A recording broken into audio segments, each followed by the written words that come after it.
What is up, everybody? The Friday Night Fireworks Show. We got me, Mangone, no DC. He is under the weather, so I'm here to host with Steve Boynton and John Statistational. So we're here to break it all down. I won't bore you with all the XFIPs and all the bullshit DC talks about. I'm just here to host and hang out with Steve and John, have a good time. We got a nice little 11-game slate today, which slates have been kind of weird and split up throughout the week. We had some 6:40 ones, some 7 o'clock. This is feels like an old classic slate.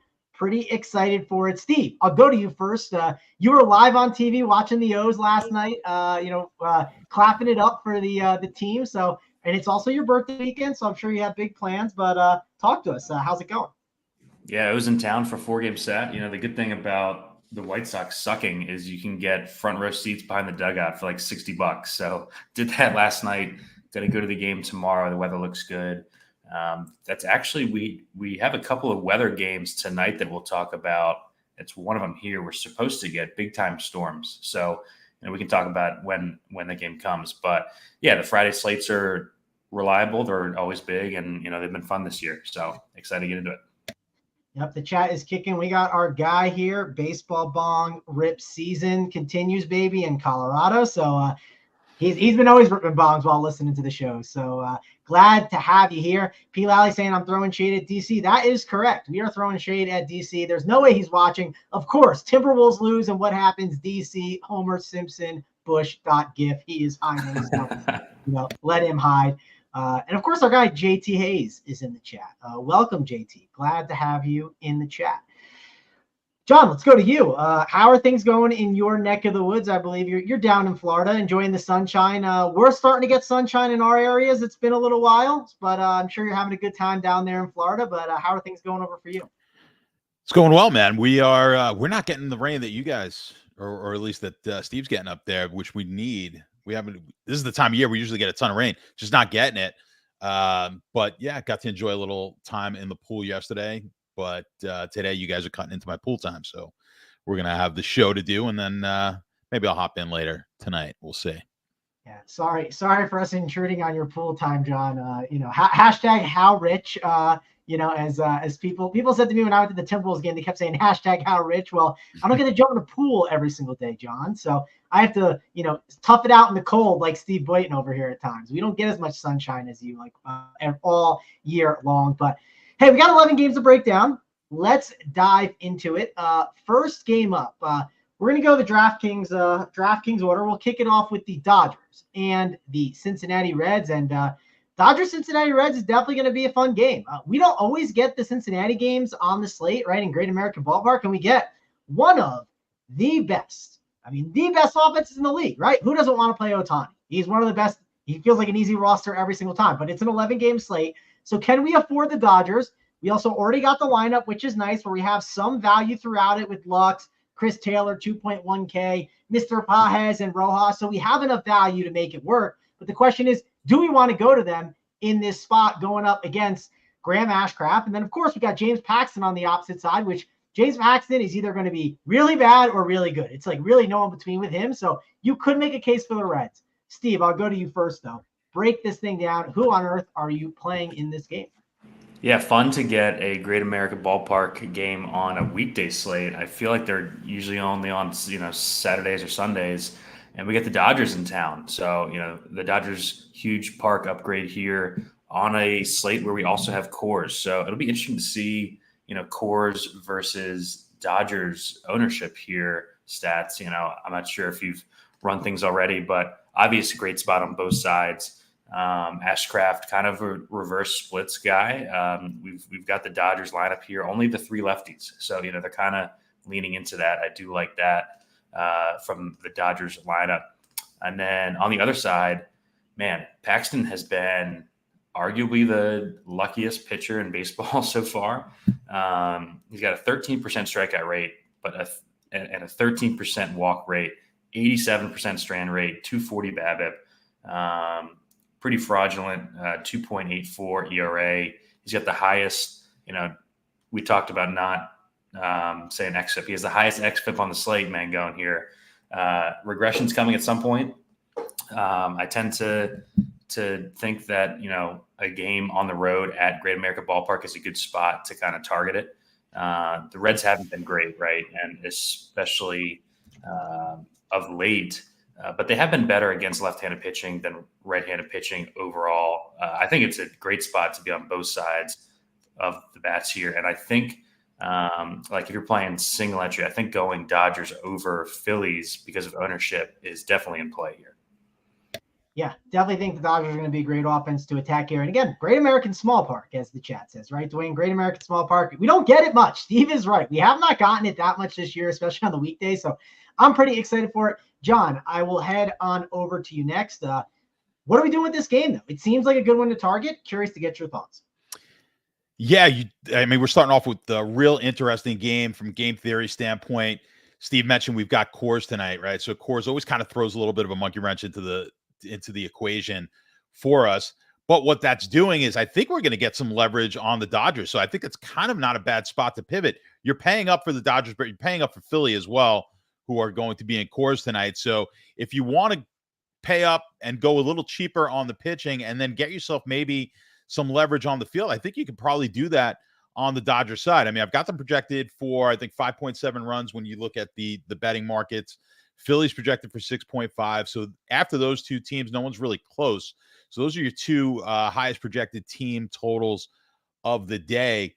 Obviously, the ballpark pretty good. Even the Cincinnati side of the ball here offensively is going to be a pretty nice option, I think. Both pitchers, not going to get, usually I like to get into the pitchers, don't want to get too deep into them. I don't think you want to touch either one of these pitchers. I've got them as two of the lowest rated pitchers on the slate here tonight. And on a slate that really, we don't have a ton of great pitching on the slate. And even with that said, I think you're going to want to just pass on both of these guys. If you are a 150 lineup MME type of guy like I am, I think you have to look at this entire the entire slate here and just kind of make a decision on which way you're going. So for the 150, the way I'm going to kind of play this is I will be taking a lot of these cheaper pitching, and I'm going to be going hard on the games here that I think are going to be like the Dodgers and like Philly. Now, if I'm a single game entry player, I think I'd look way more towards the Dodgers here than I would towards Philly. I think you're just going to get way more leverage on the field. So it's going to really depend on how you're playing this. But I think we've got some value here with mid-level to cheaper pitching that we can get to lay off the more expensive pitching, which I think a lot of people are looking at, which is also going to pump up some of these higher priced offenses. So with all that being said, I do like the Dodgers quite a bit tonight. And I'd like the Cincinnati bats as well. So I don't mind paying up. I'll pay down in pitching tonight. All right, John, I'm gonna do something real quick. I'm gonna derail the show for a second, but bear with me here, okay? I'm gonna pull up the stacks chart, right? Just to give a quick overview of the slate and everything. Can you see it on our end? Oh, I gotta freaking move this. I derailed the show terribly. There we go. That works. Okay. I'm gonna fix it for you. I'm gonna pull up the stack chart. I'm gonna zoom in real quick. Give a quick slate overview to people. So, like, what are you looking at with here? This is something you get when you sign up at Run Pure Sports. I just figured this is something maybe members look at and they might be like, I have no idea what I'm looking at here. What the hell does anything mean? But I have you here right now. So I figured it'd be a great time to break it down for the people as we're just give a quick overview, because obviously the Phillies at the top, the Dodgers, everything you talked about. I mean, this is strictly based on where the team totals are in the betting market. So that's a projection based on the team total. And then I just kind of go through. So full is if you took the entire slate into account and you were playing 150 lineups, really what that projection is based on where they're going to get to. I forget the exact number that I get. I think it's like 8 runs or something like that, and is what I base it on in order to be maybe a winning stack and a winning lineup. So that's just going to tell you if you were going to be super aggressive and you were playing 150 lineups with every single team on the slate, you'd probably want to have 22% of your lineups be on Philly. As you move over, less aggressive, tight would be like a really kind of balanced, ultra balanced. There's a balanced section there and a tight section where you don't want to go too overweight on any one of these teams. Then if you were only going to play maybe 5 stacks and you wanted to be super aggressive, you might go 43%, 23% Dodgers, 43% Philly, something like that. Obviously, none of these are hard and fast rules. I like to use it as an overview. This helps me when I'm doing my 150 builds. It just gives me an idea tonight of really quickly. I'm like, okay, Philly and the Dodgers here, they're getting the bulk of the attention. Do I want to fade those plays, or do I want to get on top of them and be even over the market on them? So everyone's going to use this chart a little bit differently, but That's kind of what it's based on. So it's really just going to be it's not necessarily how many I think you should be playing, but what the probabilities are of these stacks being the highest stack versus all the teams that you're going to be playing. If you're going to play them all, the top 5, the top 7, and so on, just should really give you a guide. There you go. I thought that was a good breakdown. I thought people would like that, so figured we'd touch on that a little bit, especially when we're talking about the Dodgers and the Phillies, two of the best offenses here on today's slate. We got some chat comments. Good news, guys. Beanair let us know he is here. Thank you for joining us, Beanair. We appreciate it. The more important question is Beanair's girlfriend watching today? That is true. Isn't Beanair's girlfriend a big fan of John? She is. That's why I have to say I have to give her a shout out. So yeah, shout out Beanair's girlfriend. And Ellie or Mookie is a good question today. My lean's gonna be I think it's gonna be Mookie, but it's tough, man. Like they're two great players, right? So I'm gonna lean Mookie and the Dodgers. I want to ride that Dodgers offense today more than I want to be on the Reds, so that would be my choice. Let's shift on over to the next game. And again, it's an 11-game slate. We got one down. We got 10 to go. We got the Milwaukee Brewers and the Boston Red Sox. And I typically don't target Cutter Crawford. I think Cutter Crawford's a great pitcher. He's someone I like to play a lot. I think he gets under-owned a ton. But matchup against the Brewers, listen, I know I'm getting low ownership on him. So the question is, do we take Cutter Crawford at low ownership here in this spot and attack the Brewers, which has been a mistake pretty much every single time? And I also think the Brewers are going to be low owned here as well. So Steve, break it down for me. What are you doing with this Boston Red Sox and Milwaukee game? Yeah, I'm on the Boston side for this. I like the Boston bats. I think are the best plays in this game. We're going to see an opener and then Bryce Wilson, who's been fine but kind of lucky so far this year. Boston has been smashing right-handed pitching, especially for power of late. Second in ISO in the split over the last 2 weeks. I believe they're 4th in the split over the last month. The lineup has cheap pieces to surround Devers and O'Neill. Devers, obviously, probably the hottest hitter in baseball. He's hit 5 bombs in the last week, and they're now back at Fenway here. I like the Boston lineup against right-handed pitching. It looks like the way that they set up the lineup, they're not concerned about the lefty opener, and they're going to attack Bryce Wilson here with all the lefties in the lineup. So I do like Boston bats here. And yeah, I like low-owned Cutter Crawford. I put him in the playbook. He's priced up a bit. I think he just kind of gets lost in the shuffle on this slate. He's been awesome all season. 2.17 ERA through 10 starts, about a strikeout per inning. It's a tough on-paper spot, like you said. The Brewers have hit righties pretty well, but they also strike out a lot. Top 8 strikeout percentage in the split. He's a home fave here, and just a guy that I want to continue to bet on. I think Crawford is continuing to blossom into a really good starter. So I'm seeing 5-6% ownership on him. I'll be over the field on Crawford and Red Sox here. All right, Steve, I do have one more question for you. Birthday bets, man. We got to get birthday bets. You got any for the people that you can hand out, or we collect them and then give them out at the end of the show? What's the move? I'll give them out at the end of the show. All right, we'll give them out at the end of the show. That means you should hit the like, because if you don't hit the like, Steve might not give out birthday bets. So make sure to give those out at the end. And John, I'll go to you next. I mean, I think this is a very intriguing game. It's one that when I looked at the slate real quick last night before bed, I said, this is kind of an interesting game. I always like taking the Brewers at low ownership, and I like Cutter Crawford. So I think you can make a case for both sides and then answer JT's question. Well, it's not really his question. It's a statement. Do you think Dominic Smith is cheeks? Because I definitely think he's cheeks, and I'm curious. I don't even know what that means. I don't even know what that. What do you mean? He sucks. I mean, is that what that means? Ass cheeks? Is that what? Yes, he's ass cheeks. I mean, JT's supposed to be speaking we're born really close in. We're really close in age. Grew up in the same area. He's supposed to be speaking the same language, JT. Well, I don't know, man. Yes, John, of course Dominic Smith is. Of course, John, you're a former Mets fan. Of course he's cheeks. Of course he's ass. Yeah, no, I cannot stand Dominic Cheeks. I just called him. There you go. Yeah, Dominic Cheeks. Yeah, that's what we're calling him from now on. Yeah, from now on he's Dominic Cheeks to me. But yeah, no, I'm not a big fan. Every time I put him in, and I've had him a couple of times actually in Coors, and maybe I think once, and I was gagging when I was putting. I'm like, how the hell am I putting Dom Smith in there? And I'm pretty sure he sucked when I did it. So yeah, it's definitely a donkey move, and I'm not above it. But Yeah, I agree. I mean, listen, if we didn't have those two games going, the Cincinnati game and that game in Colorado today, this looks like a game where you could get quite a bit of offense. I mean, a pretty decent total. I've got Boston, again, outside of that Philly and LA game, right behind Baltimore in potential runs scored here from the team total. Milwaukee not too far behind them. I agree with you though on the Cutter Crawford. I'm not going crazy high on him. Here's the projection. Here's the way it breaks down in the betting markets for Crawford. I mean, they're looking at 5.3 strikeouts in the betting markets to get close to that 6 innings. So 6 innings, 5 to 6 Ks, something like that. Give up 2.5 runs and 5.5 hits. So you're looking at right around 16 points, something like that. Not terrible. Can he get us more than that?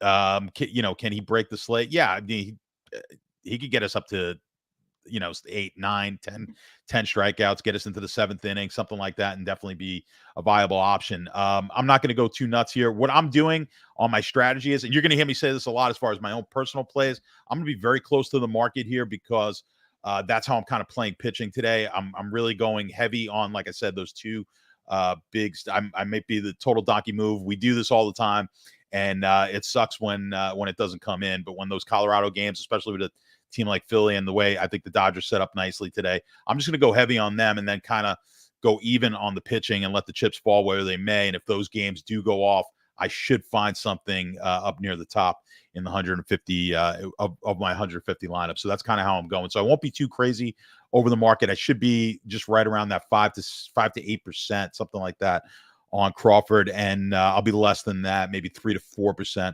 on Wilson here tonight.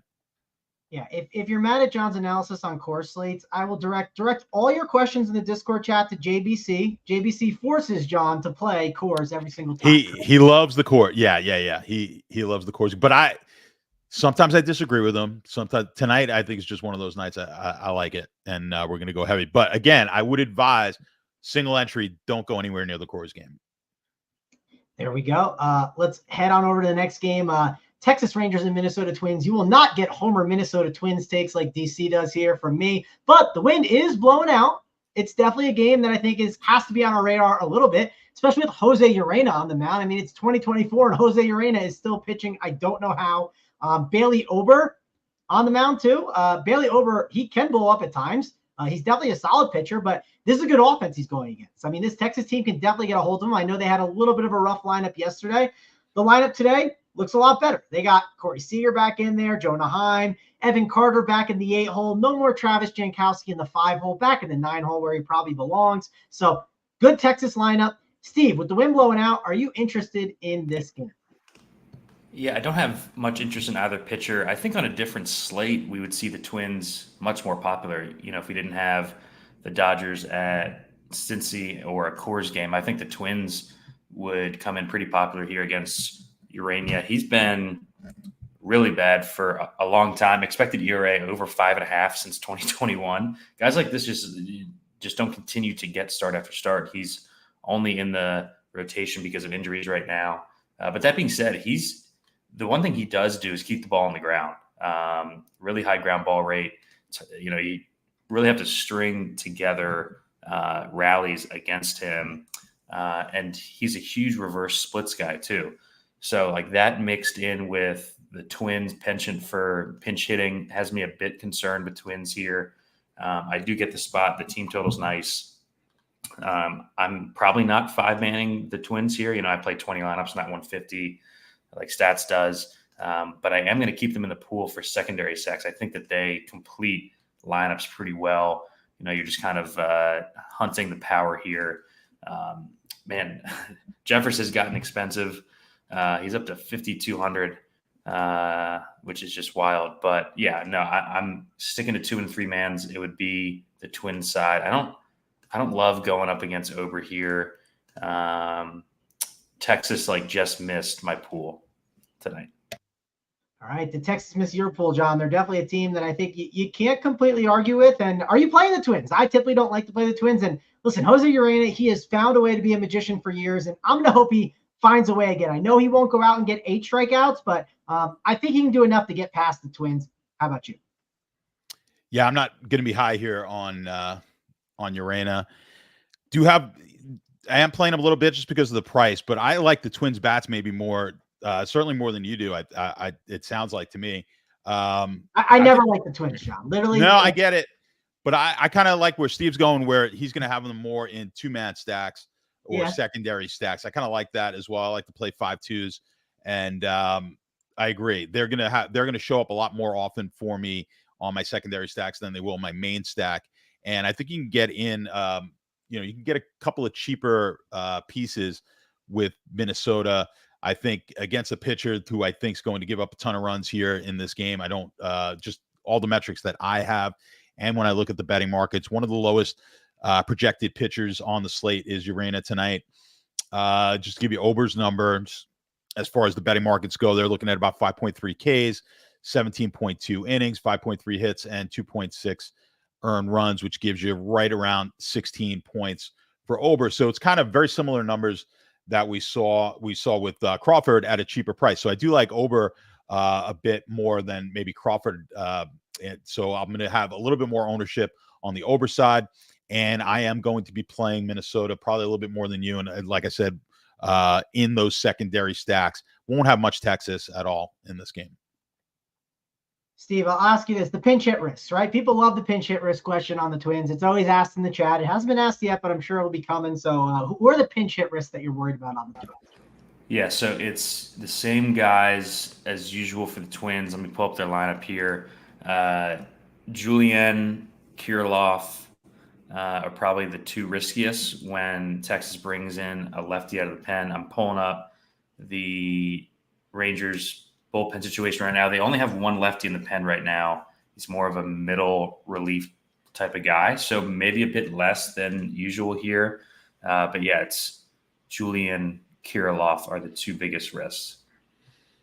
All right, perfect. That's definitely, I know the people will love that. So, and John, I do agree. The Twins, I don't X the minis, but I do X the 5-man. Typically, I'm just like, screw that, and I just X it. But it's just so hard to get a full 5-man through an entire game when you play the Twins. Correct. Yeah, that's the problem I have with it. It's just brutal. So, all right, it is what it is. Let's go to the next game. We'll go to the New York Mets and the San Francisco Giants, mine and John's team. I looked at standings the other day, John, and I saw the Mets. It's not going well. So I was hoping to be pleasantly surprised, and I wasn't. So yeah, I didn't need to open up the standings to know that. I mean, I knew that, but I was like, I was hoping to like maybe get lucky and be like, are we 500? Maybe like, is there a chance? No, there's no chance. And honestly, I don't feel good about the Giants. I don't have the data to like give the information out, but it feels like whenever we play the Giants, it doesn't go well. At least that's what my brain thinks. And I don't think it's going to go well this weekend. We'll have to see. And we got Kyle Harrison and Christian Scott on the mound. And I typically don't want to target Kyle Harrison here, but I do think Pete Alonso as a one-off would be interesting, right? He's definitely not a bad play to consider in this game. Lindor, Nemo, JD Martinez. I mean, it's not the worst lineup in the world. Steve, I'll go to you first. Are you looking to play anyone in this 7.5 total, or is this game just going to be a fade for you? I think on the bat side, the only guys I'm keeping in the pool are the cheap guys, just, for one-offs like Ramos. Matos is leading off tonight, and the prospect Luciano at short are the only three guys I have in the pool for the Giants side, because I think this is a good bounce back spot for the Mets pitcher here, Christian Scott. Everyone was on him last start. I believe it was in Miami, where he just kind of stumbled a bit. He was unlucky in that game, 400 BABIP in that game. Huge talent. The price is under 8K here. And we kind of mentioned it at the top, it's not a great overall pitching slate. So, I'm trying to get these guys under 9K that are in play. He gets a great ballpark, a team without any pop whatsoever in the Giants on the other side, 25th in ISO last 30 days in the split. So I think it's a good bounce back spot for him and a pretty safe matchup against the Giants. He projects well for us, projected for about 6Ks, I think, stats somewhere around there. I think the best play by far in this game is Christian Scott. All right, I do agree with the Matos thing. Matos is like a value pun. I don't mind that. I don't need to load up 5-mans, but sometimes you need value, you need stuff to save. Dwayne asked if the Royals is a good team for the promo on DK if you're up to anytime you cash. one rule of thumb for that, and John, I'd be curious to get your betting perspective on that. It's one of those DK promos that if you're up by 2 runs, you already cash it. I typically think taking like underdogs is smart in that perspective, just because like you're just playing like the long game, right? And I think taking that plus money seems smart. But John, what's some advice on that for you? I wouldn't do the Royals because I probably want a dog in that. But what about you, John? I have not put that much thought into it, so I wish I could give you a better. I have seen that promo, but I haven't played it, so I haven't get a lot of thought to it. Yeah, what I do is I take road underdogs. You're getting the first at bat. You hit an early bomb, you cash it early. Yeah. I mean, on the surface, that definitely seems like the way to go is play underdogs and then the road teams as well to get that to get the extra at bat. I like that. I like that idea. Look at that. We had a great betting conversation here, John. Now I know. Yeah, I dropped the ball on it. Yeah, there's so much different shit now in sports betting that I just cannot. I'm old school, man. I play sides and totals and money lines and stuff like that. So, John, tell me what Pete Alonso is going to do in this 4th inning at bat. Okay, tell me what he's going to do. That way I can bet that. Okay. Alonso is going to hit a home run in the game, so I just don't know if it's going to be in the 4th inning. So yeah, Pete's going deep in this game. So I do like them. I like the Mets again. I think they've become a really nice mini stack tonight because of the home run options. I like the big bats here for the Mets as mini stacks. And I agree with you on the pitching side. Scott is going to be a real good option tonight. He projects out to about 17 points on DK, 5.7 strikeouts, like you said, just under the 6. If you look at the betting markets, about 17 outs they're looking for him to get out there, and just under 5 hits and just over 2 runs. So he projects out as one of the better pitchers on the slate, and I think you're getting a pretty good price. What is he, 7,900 here tonight? Yeah. So I think it's a pretty good price. I like these guys.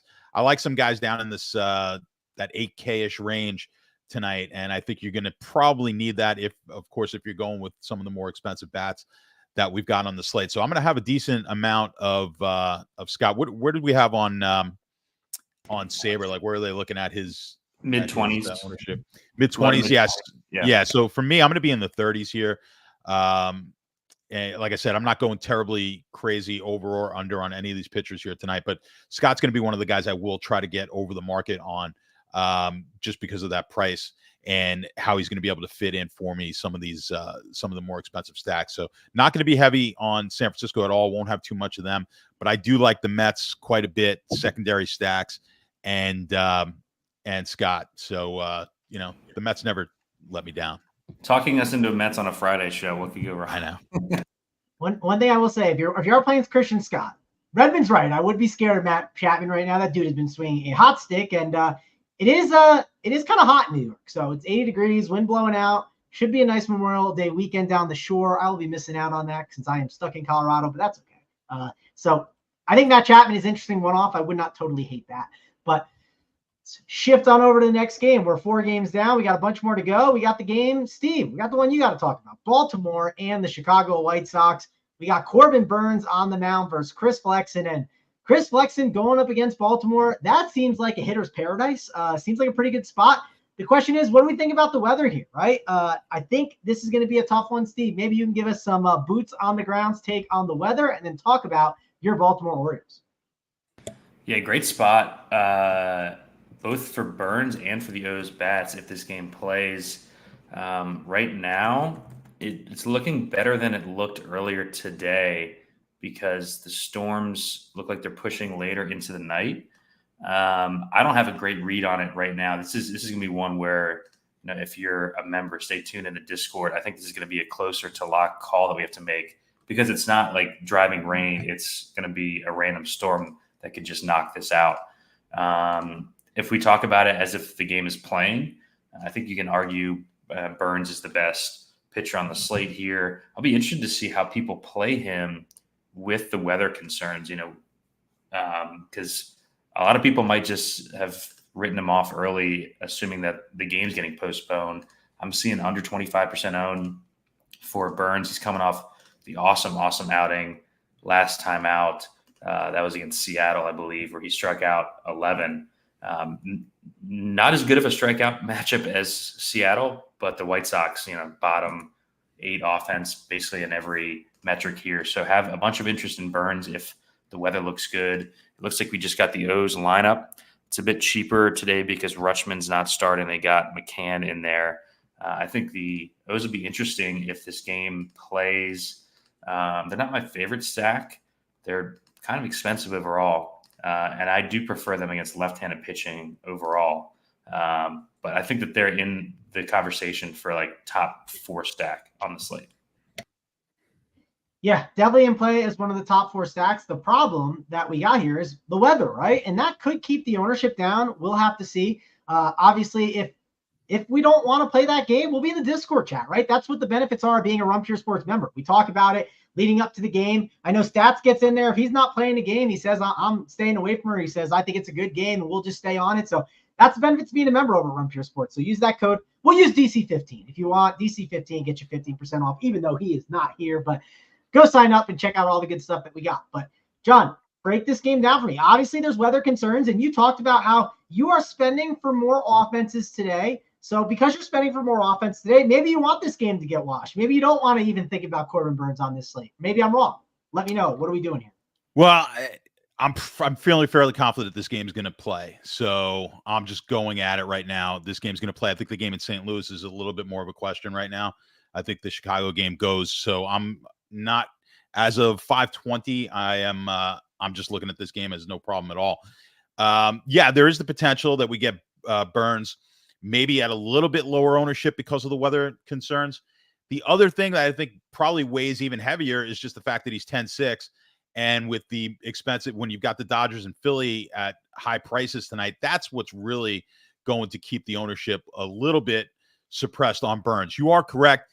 He's the best pitcher on the slate tonight. He's got the best matchup. The betting markets, if you just strictly based on that, he's projected for about 20.5 points. Nobody else projecting really close to that.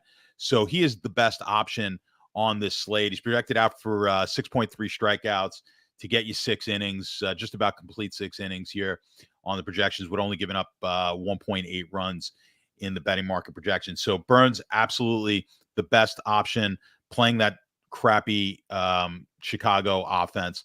And then on the bat side, yeah, I mean, I like the bats here. Again, I think you're going to be able to maybe get a little bit of leverage on Baltimore if people are afraid and they just got other options. I do think just most people are going to play this. Certainly if they're not playing, if you're only playing one lineup or 3 lineups, people are just going to look elsewhere and say, you know, there's just other good options that are less fearful with the weather situation. So I do think you can get a little bit of leverage here on the Baltimore side of this game. Like you said, they are going to be a little bit cheaper than they normally would be. They're the third best stack on the slate tonight. So I don't mind. Again, like I said, you definitely want to get off that Philly game. Philly, if you are in a single entry, I don't mind getting to the Dodgers, but same theory, you could come all the way down to Baltimore, and I think you're going to get the leverage that you want with a team that has a really good chance of putting up some big numbers here tonight.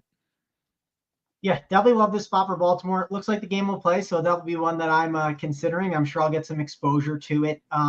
Steve, let's talk about the next game. It's another Chicago game, and I'm curious.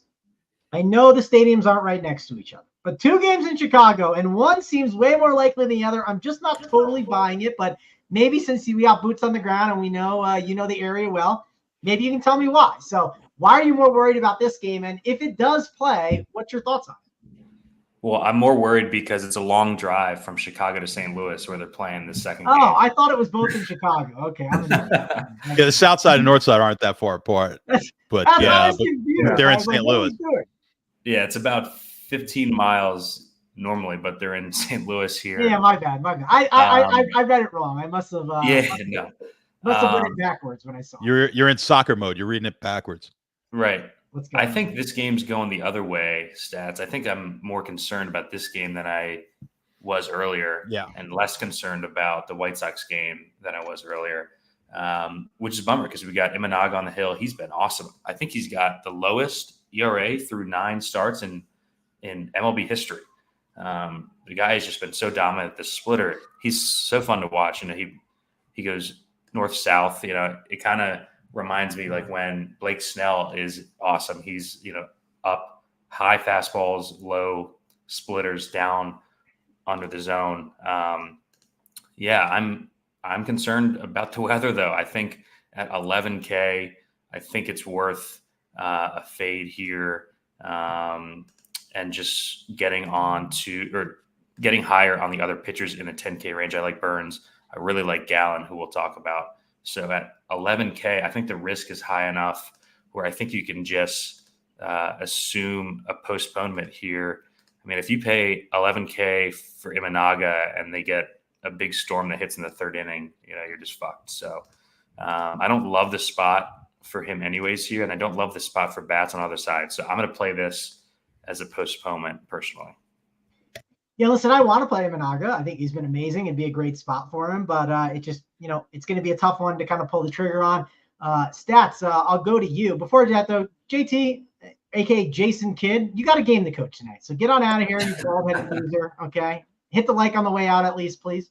But Stats, talking about this game, are you staying away or are you going to take some chances? No chances for me. I mean, there's just I don't think there's a reason to take a chance here. As of right now, I agree. Like Steve's saying, this one's looking worse and worse. I wasn't, I mean, listen, obviously you like Imanaga, but at the price, I wasn't going to be all that high on him anyway. So I think it's safe to kind of just punt this entire game.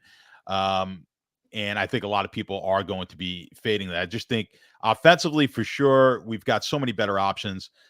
You wouldn't be touching St. Louis anyway against Imanaga. Potentially some Cubs, but I think we've just got better options here. So I don't want to get too deep into this game. But at the 11K price tag, there's no way you're taking a shot as of right now. I mean, if something drastically changes in the next hour, maybe. But I think this game has a pretty decent risk of postponement. Possibly in-game delay, and you just can't take a shot with this pitcher. And like I said, he still doesn't project out higher than Burns, so I'd much rather come down the $400 and go down to Burns against the White Sox. I think it's a better matchup anyway, and like I said, I think the weather is going to be fine in Chicago, so this one is a pass the whole way around for me. All right, let's go to the next game. We got that. The Coors game is up, right? Rockies and the Phillies, and definitely going to be a good game to watch. Should have a lot of runs hit. We do not have that Phillies lineup yet, which I'm definitely anticipating for sure. So can't really talk specifically about the lineup, but talk about the game and should have most of the guys in there, I assume. We got Sanchez and we have Bloch on the mound. Should be an interesting one to target. Steve, I'll go over to you next. What are you doing here with the Phillies and the Rockies?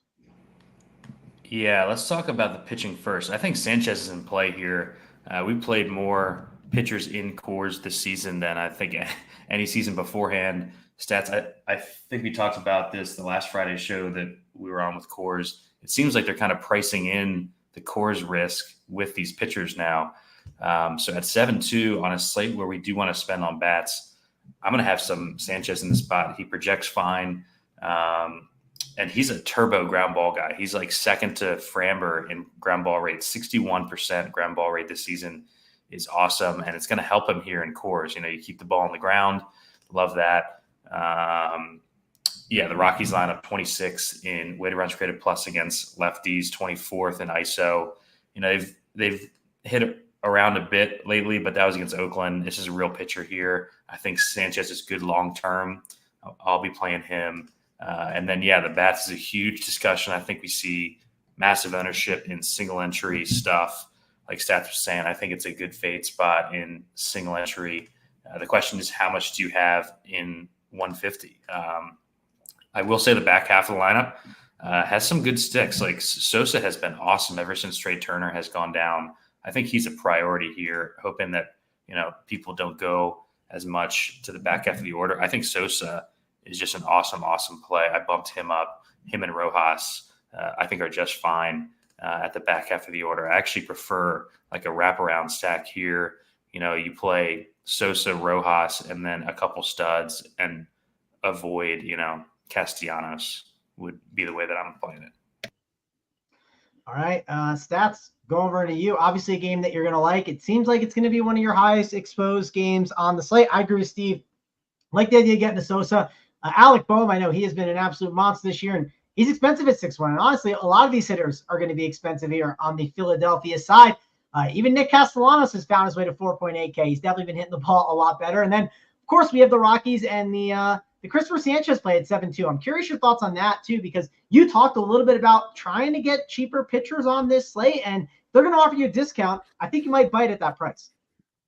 Yeah, not a lot though. But yeah, Steve's right. We've been talking about that, how they've kind of been pricing these away pitchers in Coors a little bit higher than we have seen in past years, and that is really because of how bad this Colorado offense is. He doesn't project out terribly. 5.2 strikeouts for Sanchez is what the projection is in the betting market. They've got him almost up at a full 6 innings. So it's not terrible. I mean, he projects out to like 14 points. So at that price point, it's not the worst thing. But I mean, Colorado, we've seen in the games where Colorado or the Colorado opponent pitcher has done well, it's really strikeout type pitchers.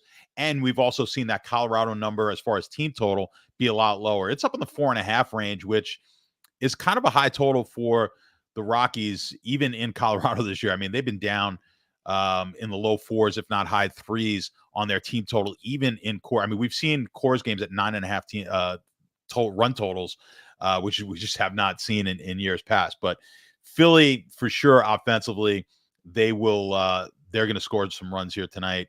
And it's going to be a question. You're basically going to be looking at this all weekend. So however you play it tonight, I would just continue to play it all weekend long. It should work for you either fading it or hammering them. It's going to work for you one day this weekend. So that's the way I mentioned earlier. I'm kind of going a little heavy on it. For you guys playing single entry, I would fade it. When you go in Saber, and I've been the last couple of weeks, I've flipped over. I've been using the Saber, the Sims on Saber. So I don't know if I know a lot of our users are here, but some of the guys who are not subscribers necessarily to Run Pure, you get access to the Saber Sim simulator. And if you're running the Sims and you're looking at ROI, I'm not going to get deep into the Sims, but when you're looking at ROI, you're going to see if you're playing 150 lineups or even 20 lineups, it's going to fade a game like Philly tonight.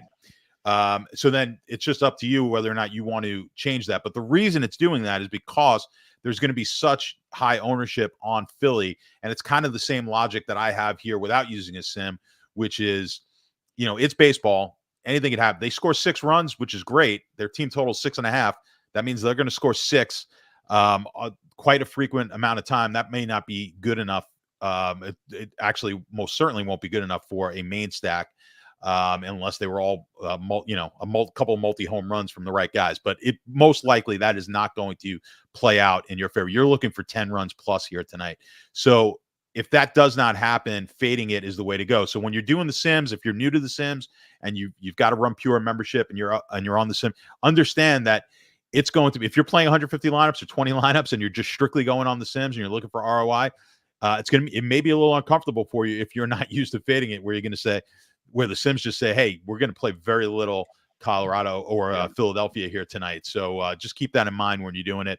And then ask, obviously you can ask some questions over in the Discord. But yeah, I mean, Sanchez for me, very low. I do like playing pitchers against Colorado, no matter where they're playing. Just Sanchez, I don't love it here tonight. I think we've got some better options. John, when you use the Sims, here's a quick question, so I'm sure people will want to know. Do you up the projection of the guys, or do you just throw the min in? All right, give me a min of 30% Philly, right? You can do it a lot of different ways, but what's the way that you like to do it? Typically, I like to play with the projections. Typically. So with the Sims, you may have to, that may not work as well. If you're running the simulator, so then you may have to play with the min. I want a minimum 15%, 5-man stacks, whatever it may be. So, whatever your number is. So you're gonna have to play with that. But typically I like to tweak as little as possible when I'm running optimizers. And I think the best way to do it typically is to change your projections.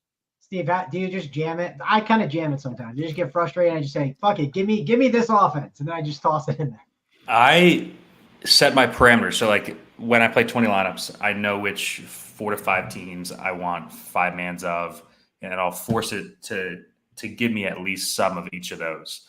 So, I'm not changing a ton. I'm just forcing it into giving me the best lineups based on the parameters that I'm giving it, basically. So, I'll put in the teams that I want my 5 mans of, the teams that I want to allow for 2 and 3 mans, and I'll make sure that Saber gives me combinations of only those teams, basically.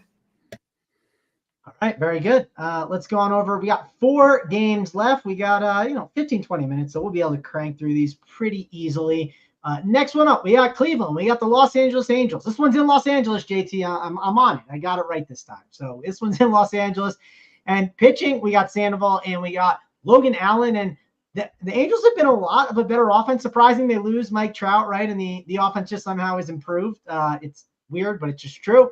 And then we got Sandoval, who I don't love to typically play. I'll play him against teams that I know strike out a lot, but this is not your like ideal offense to attack with a guy like Sandoval. So I think I'd like Cleveland a little bit more if I had to pick. Steve, what about you? Yeah, this is an interesting game. I like the bats more than the pitchers here. I don't know. I don't have a super strong take.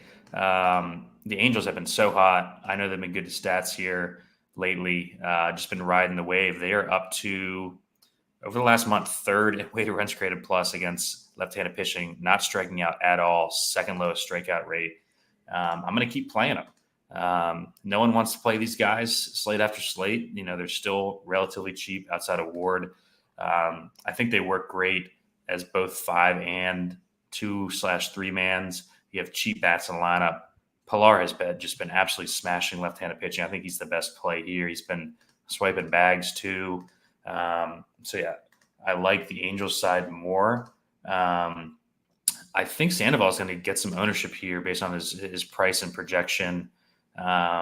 Cleveland hasn't been as good in the split as far as strikeouts. Over the last month, they're actually 6th highest strikeout rate against lefties. That's kind of surprising for a Cleveland team that's usually very contact oriented, but they are hitting the ball well. 2nd highest ISO in the split. I think it's a dangerous spot for Sandoval at ownership. I think he's more of a, if you're MMEing like stats is, I think he's the guy that you include, but I'm not going out of my way to play him if I'm only playing a couple lineups.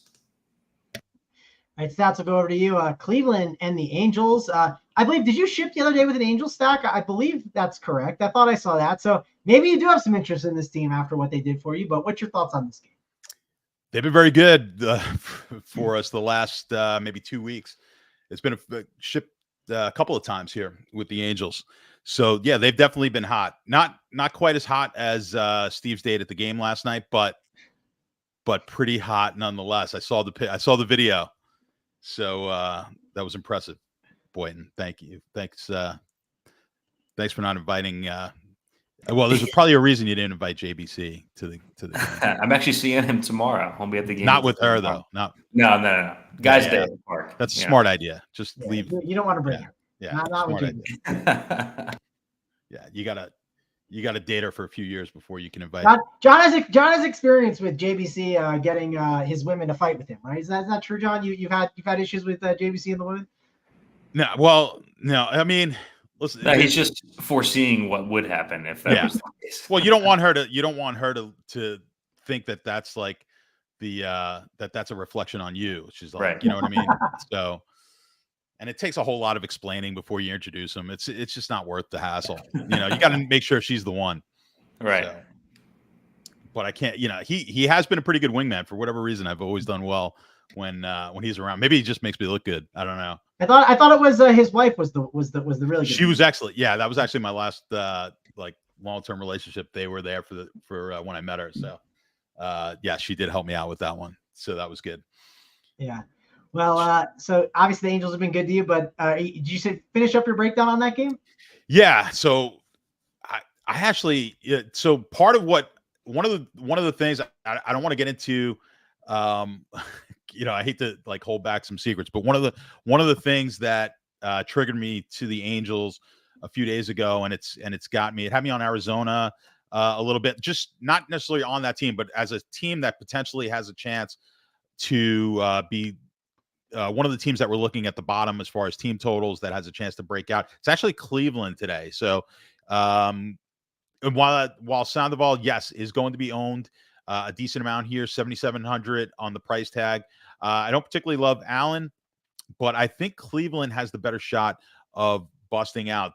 When I look at the betting markets, they're down on Sandoval compared to where I think a lot of the market is on their projections, which is why I think he's going to be higher owned than you need to own him. I would own him under the market, and I would even play I think it's a really good leverage play to play Cleveland stacks today. So I do like that. I like, and you could get fairly cheap on the bats for Cleveland.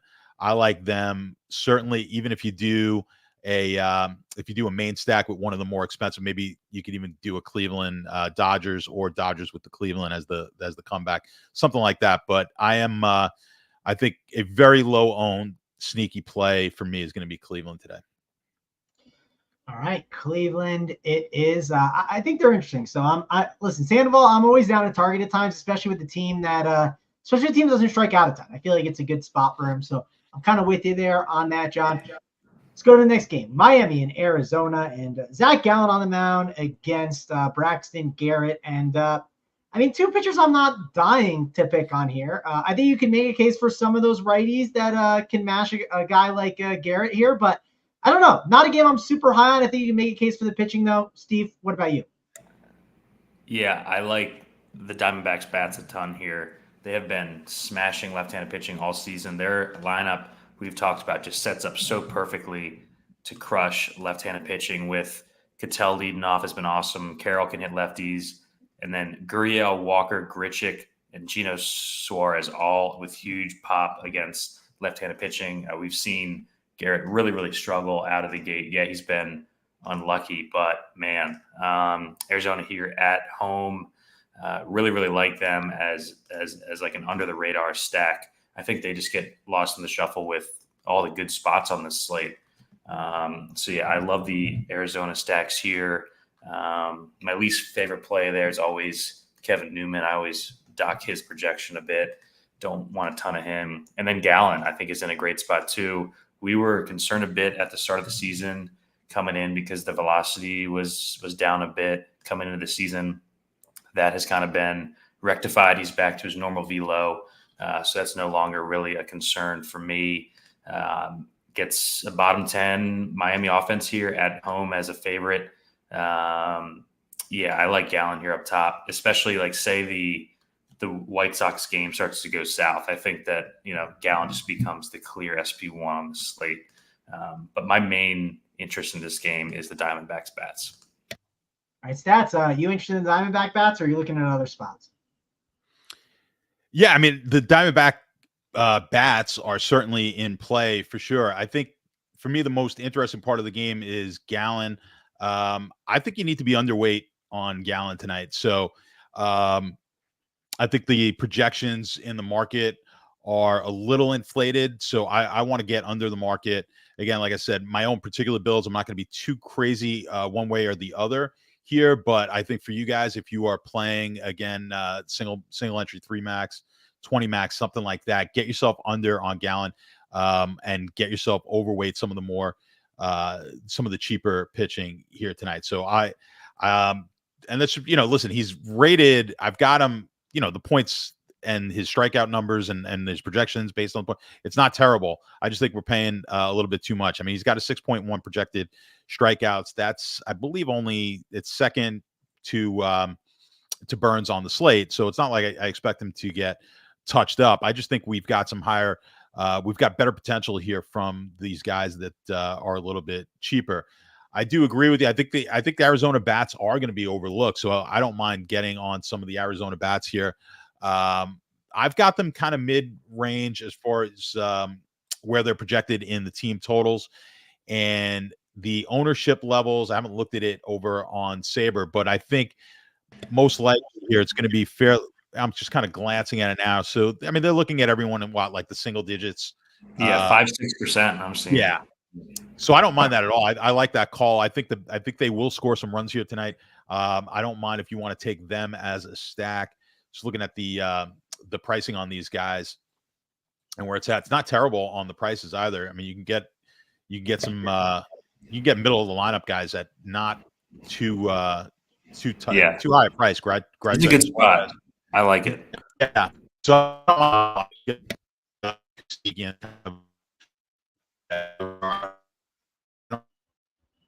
right, Well, John, I don't know what's happening. Steve, are you good? Can you hear me? Yeah, I can hear you. Was I no good? Was I breaking up? Yeah, you're breaking up a bit. Oh man, I had some really good stuff to say. I don't know. We'll keep that for the members only in the Discord. Yeah. We do have a Phillies lineup, so we got Schwarber, Realmuto, Harper, Bohm, Castellanos, Stott, Sosa for Steve, and Whit Merrifield, and Mr. Christian Pache. I don't know. I'm going to say it. So, there's your cheap outfielder. Yeah, there's a cheap outfielder to help make it work for sure. So that's Phillies lineup. John, he's got the secret sauce in the Discord on the Arizona game. Let's go over to the Houston and Oakland game here. Verlander versus Stripling. And Steve, we got, obviously, you love some Kyle Tucker. He's been having a really good year. Can you take him against Ross Stripling? And are you interested in this Houston Astros offense, which has not been the same, but maybe they're starting to turn it around here? Yeah, Houston's had a good couple weeks. They got hot at home there, kind of behind Kyle Tucker carrying them for a bit. Their lineup has just gotten deeper. They just got Chas McCormick back, which helps. I said on the Tuesday show, just having Jake Myers just as a quiet breakout guy has been awesome. His price doesn't change because he gets down in the order, but he has like a 900 OPS. He's been great. I think Houston bats are in play here. We don't love the park or the price tags on them, but we do like the cheaper pitchers on this slate, which I think brings them into play. Ross Stripling, a guy that we attack basically every time he's on the slate. I think the interesting talking point in this game, though, is Verlander. He's a guy that I've attacked a bunch this season in tough matchups, but I've used him in the easier matchups. He was a core play for a bunch of us in that Detroit game 2 starts ago where he went off. I kind of put this in the same bucket. At this point, he's obviously a diminished version of himself. He's, biting around the zone more, which has, spiked his walk rate a bit. Against teams like Detroit, against Oakland, I think that, he's just kind of savvy enough to get through these lineups. Oakland, has been good lately, but the strikeout rate is still there, third highest strikeout rate in the split. He gets a huge park upgrade here. His price is reasonable. I'm in on Verlander here. I think he's an awesome play. I think he could go deep in this game too. It's Verlander, I think, is the best play here. And then I think the Houston stacks are in play.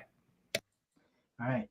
Kevin, I'm going to pass on this one. Okay. I'll just let everyone else I'm going to pass. That's what the hell? You're not catching me do that on this show. I'll say that. Maybe on the late night show on the, after hours premium. It's definitely not. That's not for free. Yeah, that's not for free. That's no way. You're gonna have to get 1,000 likes in the next couple minutes, which I know you're not gonna be able to. So that's why we set those unrealistic expectations. So, all right, John, Houston Astros. You talked about spending up for some bats today. Are they one of these offenses? Yeah. I mean, I don't dislike it, but I kind of like where Steve was going here. Verlander is one of my favorite plays on the slate, if not my favorite pitching play on the slate tonight. So at this price, again, I want to kind of play in this range tonight, that 7,500 to the mid 8,000s, and Verlander fits that really nicely for me. I've got him projected out better than a lot of the market does. So if you're going to be overweight, anyone, I think you really want to get overweight on Verlander tonight. I agree with everything Steve said there, where against the weaker teams especially, I think this is the spot that you really can get on Verlander. He hasn't been great for us most of the year, but I think this is going to be a good one tonight. I think he gets us into the mid-20s at least, and you're going to need that. I really think we're going to need the cost saving here and getting off those 10K guys, and Verlander could easily be the highest scorer of the night. Put him with Scott or another pitcher that maybe we're going to get to later that may surprise some people. But so that's the side of the game. I mean, the Oakland side, Stripling, you're not going to touch, and the Oakland bats, I'm not going anywhere near. I do agree on the offensive side of the ball. Houston can get into this. It's not my favorite stack. Somewhere kind of the middle of the pack here for me in my 150 builds, but yeah, I think the main thing I want to get across is I do like Verlander tonight. So I would have him in my lineups. If I'm single build, he'd be one of my pitchers. All right, let's move on to the last game, and it's the San Diego Padres, the New York Yankees. This game is in San Diego JTAs, and Yankees went from east to west, right? This is going to be a big game, I think, for the Yankees, where I think they're going to be not even owned, right? And they just beat up Luis Castillo. How on earth do they not beat up Yu Darvish, right? I think there's a chance. I really think this Yankees offense is going to be low owned. They're swinging a hot bat. I think they're a really good low-owned play that not a lot of people are going to get to today. Steve, maybe you should talk me out of it. Maybe you're going to talk me more into it. But I think they're interesting. And then also, Carlos Rodon. We know he can be really up and down. And I think the Padres aren't the worst plays. But, man, Padres sometimes get, just overhyped, and I get frustrated with them. So I try to stay away from them as much as I can. But I like the Yankees here. How about you? I probably played more Yankees than anyone in the lobby this season. I'm not on the Yankees here. They're going out west, awful park for hitting. People always get sucked into playing these night games in San Diego, and the ball just doesn't travel there. I'm playing both pitchers in this game. Darvish has really had it going since he came back from the IL, and I think Rodon has looked good lately too. He's a bit priced up here, but I think that he can have a good outing. We have the handedness chart on the site. Mangone, the last month against lefties, Padres 29th in weighted runs created plus, 27th in ISO. This is a team that does really well against right-handed pitching, really, really struggling against lefties. I think you can play both arms in this game. The Darvish play is a bit scary because of how good the Yankees are, but I'm just going to trust the park and the current form for Darvish. The time to play Yankees is Sunday against Musgrove, I think, in this series. Give me both arms in this one. And really like the price tag on Darvish. All right, Steve is on the pitchers. Dashia Cole, I think it's time to end the show pretty soon because it looks like you're trying to hack us or something. I don't know what you're doing, but seems like we got to get on out of here pretty quick, John. But break this one down for me. What's your thoughts on this game? Steve nailed it again. I mean, it's the pitchers for me in this game, and it's Darvish more than Rodon. So at 8K, I mean, you're saving. I've got him projected higher than Rodon, and you're getting a $1,200 savings. So I really like Darvish in this matchup. I think you can get easily over the market. I think the market's going to be kind of relatively low here. Where I don't know where Sabres got it, but I'm guessing it'll be somewhere in the 20% range. So I think you can get a couple of pitchers here, fairly low ownership at that 8K-ish, 7,500, like I said, to 8,500 price range. I think there's several guys in there that you may want to target. To me, Darvish is going to be one of those guys.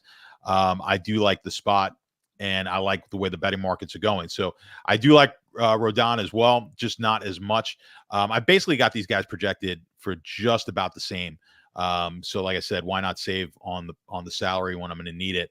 I'm going to be, somewhere closer to that 25, 30% on Darvish. I think with Rodon, I'm looking at maybe 15%, something like that. Don't love the bats. I hate this ballpark for bats, and you always love the pitching. So this is going to be a pitching game for me as well, Steve. All right. Well, that's all 11 games. We'll have to do what DC does. He goes through all of the pitchers, the hitters. So we'll do that. Let's do favorite stacks to kick it off. So favorite stack on the entire slate, Steve, and then give me your favorite contrarian stack. Yeah, my favorite stack's the Dodgers.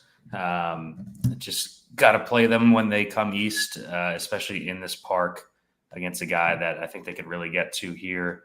And it's a Coors slate. So if Coors was not on the slate, we would just have monster ownership on the Dodgers. So I'll take the ownership discount with Coors on the slate and go with the Dodgers. And my favorite contrarian is Arizona. I'm going to be higher than the field on Arizona here. I just basically play them only against lefties and ones that aren't elite. And that's exactly what we have here. We have Braxton Garrett going to Arizona. I think we see some power from the Snakes tonight. All right, John, we'll go to you. Favorite overall stack and favorite contrarian one. Well, I'll give you the chalkiest of chalk, and then I'll give you a crazy one. So Philly obviously is going to be the number one stack here tonight. They're going to score a bunch of runs. And then I mentioned it before. I think Cleveland is a team nobody's going to be talking about. Give me Cleveland to score 8-9 runs here tonight and be a very sneaky option for stacks. They will definitely be a contrarian play. All right, I'm with Steve on the Dodgers, my favorite one, and then my contrarian one, I'm going with Steve's Baltimore Orioles. So I like them a lot today. They're definitely a team that if I was playing single entry, that's what I want to be on. I think they're a really good one for sure today. Let's go to favorite pitcher. So most important pitcher for you on the slate, Steve. Who do you got? I'm going back to Christian Scott in this spot, coming off the rough outing. I think he bounces back here at home. All right, Christian Scott, it is. Who do you got there? Who's your most basically best pitcher that you need like overweight on, John? Yeah, I like that Scott call, but I'm going to go with Verlander, and I think he's going to be probably my highest leverage guy here tonight. All right, Verlander, it is. For me, I'm still going to Corbin Burns. I'm just going to hope the weather holds up. Obviously, it could change if it gets ugly, but I'm gonna be looking for it. Steve, you're looking outside. How's the weather looking for us? Sun is out in Chicago. Oh, the bets. My birthday bets: Arizona team total over 4.5 at plus money, over 7.5 in Cleveland, LA, and over 10.5 in the Cincy Dodgers game. Those are my three.